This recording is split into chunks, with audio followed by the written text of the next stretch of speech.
আজকে সকালে একটা আজব ঘটনা ঘটেছে।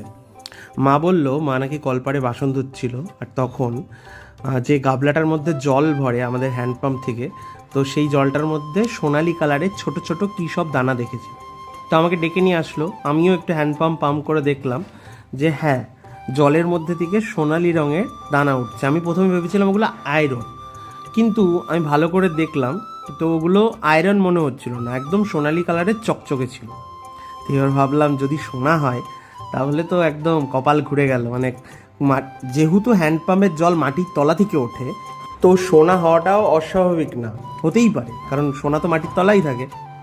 এবার দেখছিলাম যে কলপাড়ের জল যেখানে জমে, যে বালি ঠালিগুলো জমে, সেখানেও দেখলাম যে ওরকম সোনালি কালারের টুকরো পড়ে আছে, একদম গাঢ় সোনালি কালার।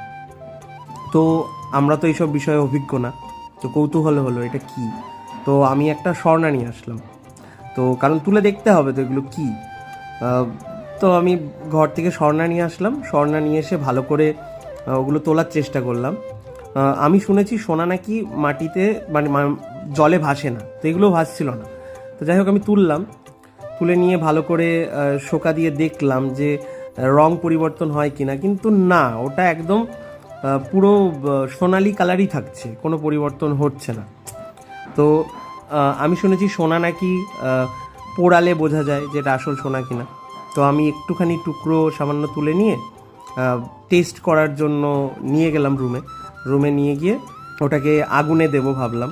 তো আমাদের কাছে তো সেরকম কোনো সরঞ্জাম নেই, তো যেটুকু ছিল সেটুকু দিয়ে আগুন ধরানোর চেষ্টা করলাম। তো আগুন ধরানোর পর ওটা দেখলাম পুরো লাল হয়ে গেল, তারপরে ওটা ছাই হয়ে গেল। এবার সোনা তো ছাই হয়ে যাবে না, ওটা নিশ্চয়ই কোনো রকম কিছু রঙের আস্তরণ বা সামথিং কিছু হতে পারে। এখন চারিদিকে এত দূষণ যে মাটির তলায় পর্যন্ত পৌঁছে গেছে এইসব রং টং।